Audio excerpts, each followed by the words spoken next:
here. Nice of you to join me. In today's video I'm going to be showing you a walkthrough. I've been working on this book album for the last week. I had done a workshop, an online workshop with Claire Charville. Very good. I've done every single one of her online classes that she's put out while we've been in lockdown. I have to say they're well worth their weight in gold. They are really good, full of so many different tips and tricks to be able to incorporate into your own album making. So I'm just going to show you a walkthrough of the book that I've made. Now I've made a few little different alterations in my book to what Claire has done in hers. I just like to add my own flair and knowledge into my own books. So this isn't exactly of what's in the class, but yeah, if you head over to My Creative Spirit and you'll be able to see what classes she's got available, but I will put the link in the description down below. So let's get into it. So this one is called the Gladstone album, and it's a matchbox type album. Now when I first heard the word matchbox I thought, oh, it's going to be really small. It's not. I've made my box slightly bigger than what Claire did. I just wanted a bigger size box, so mine is slightly bigger. But the album size is, we'll measure it in a minute and then I'll tell you exactly the measurements. But I've used the Imagine, I think that's what it's called. Let me just get it out. Yeah, I've used the Imagine paper pad from Graphic 45. Now for this album and the box you will need one big 12 by 12 and then one pad of 8 by 8. Now I used slightly more because my box was a little bit wider, so I probably used 2 sheets in my one. So it stands up like this. It's really hard to tell. So imagine that is standing up.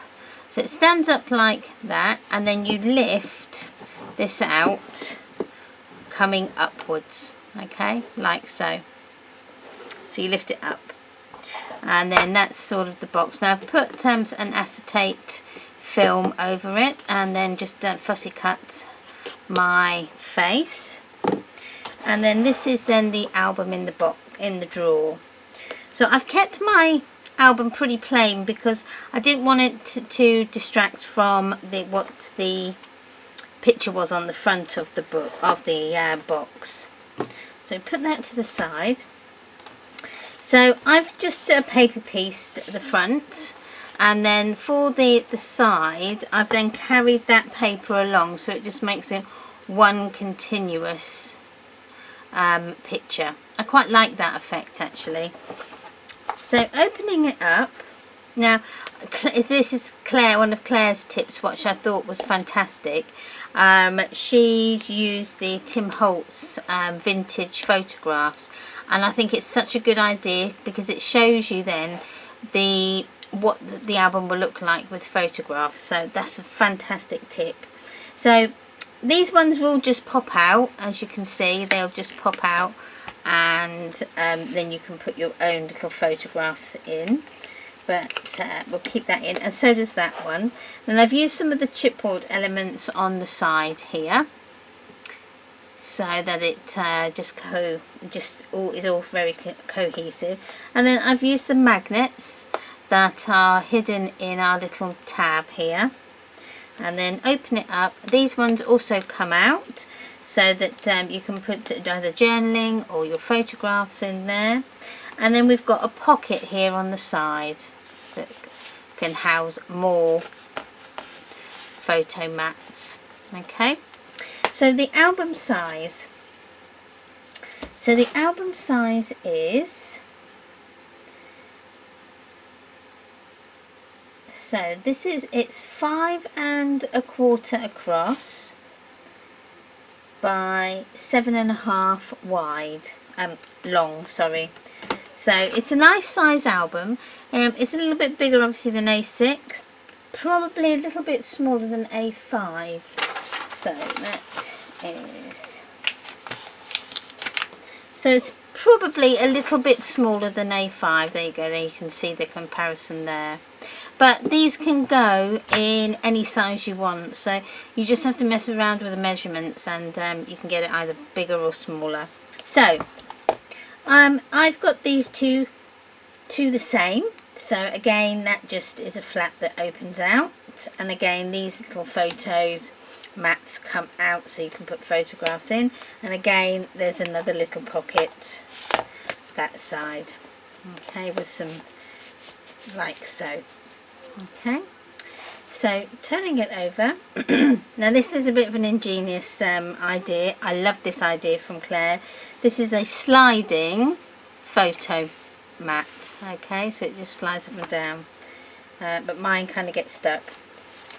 I think what it is, it gets stuck, there we go, on the paper at the edge, so I just don't remember not to move it up and down. So I've put some acetate over to cover my photograph, but again these are all loose so that they can interchangeable. And then you've got a photo mat inside the little pocket here as well, like so.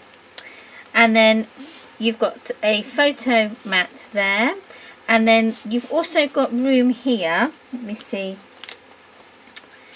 to put an extra photo mat behind it, okay, like so. Now I do apologise if you can hear like a whirring in the background. That's my fan. It's so warm here this afternoon that I just had to have the fan on. And then we come over to the third page. Now this is my this one is my idea. This is in Claire's class, and I've just made I've used these poppers. Now they're plastic poppers, and I've had these for absolute ages, and haven't used them. I've just put them in a cupboard and forgot that I had them, and then I saw Anastasia had put a little tutorial of them, a little, so that you could see how they were made. I thought, oh, I'll have to get them out, so I thought I'd get them out and put them in this album. So these are like little poppers, so you pop them open like so, and it's instead, if you don't want to keep using magnets, you can use these, and then these pop out, so you've got some photo mats there, and they're both exactly the same. They both pop out, and there we go. Because it's a little bit warm, I should have put a bit more tape on there. And again, this one just opens up as well. And another photo pocket, a pocket there for more photo mats. And again, you can put more in behind this belly band as well. So you've got plenty of space to put lots of photographs and journals in. Now this page, it took me a while to work out, but I really liked it. Now, as you can see, because I loved this scene, I just thought this scene was so nice, and I thought to cover it up is, well, I just didn't want to cover it up because I liked it. So what I did is I kind of paper pieced two of the best images from the picture, and I kind of doubled them up. So, but what I've done is I've attached these with magnets. So there's a magnet in here, and then there's a magnet down here. So you just pop them off, and there's a photo mat or journaling spot there, like so, and it just snaps back into place.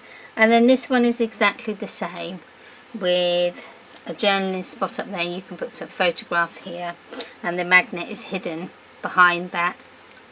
So moving on to this page, and again it's exactly the same as the first, whereas I've just worked out and matched up the picture underneath, and you just pull them off because of the magnets, and you've got some space on there for more photographs or journaling spot, and then the magnet is cleverly hidden behind this circle decorative element here. So, and then I've still got the pictures, but I've also then made room for being able to, you know, use it as a memory book. And again, either side you have got the pockets. So coming on to the next page. Now the next page I did the same. Now I just left this page blank because I like, again, the scene in this. I didn't want to add anything to it. Now you can put extra photo mats on these if you want to.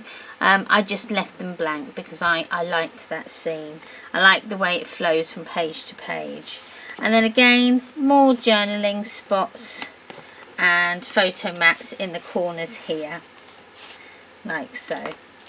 And then what I've done is I've had spare offcuts of paper, so I've just used those, you know, to use them up so that I'm not throwing them away. So coming on to the last page. Now on this page here, again, my idea, as was this is my idea as well.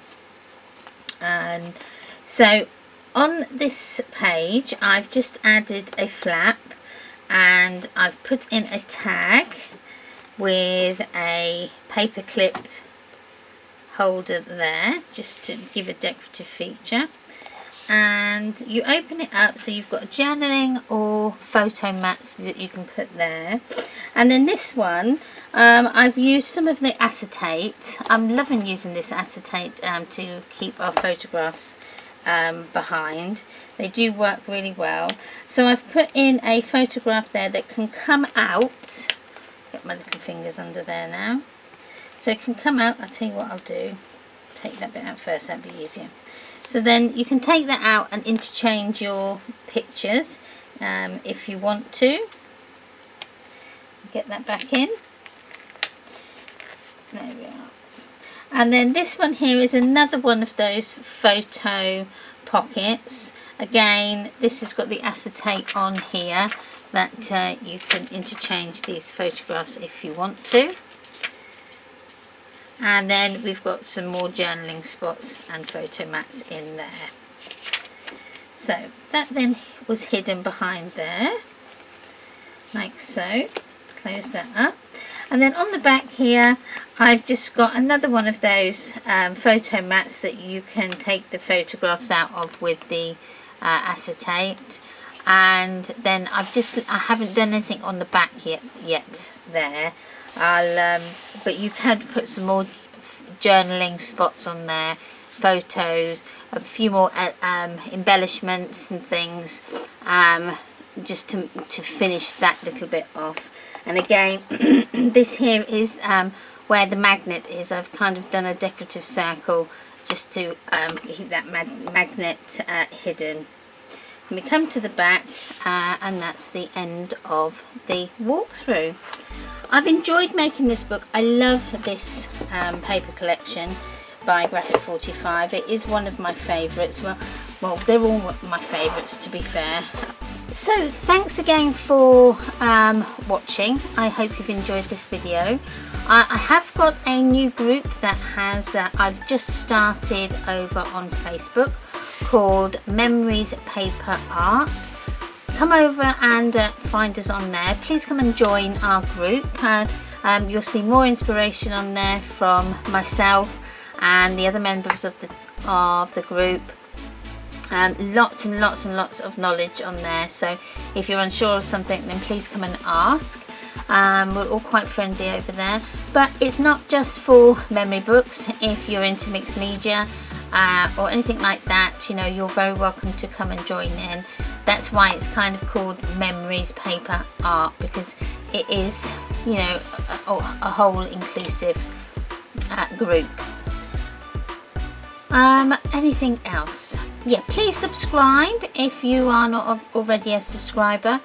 I am going to be thinking about a giveaway in the very near future, so please watch out for that.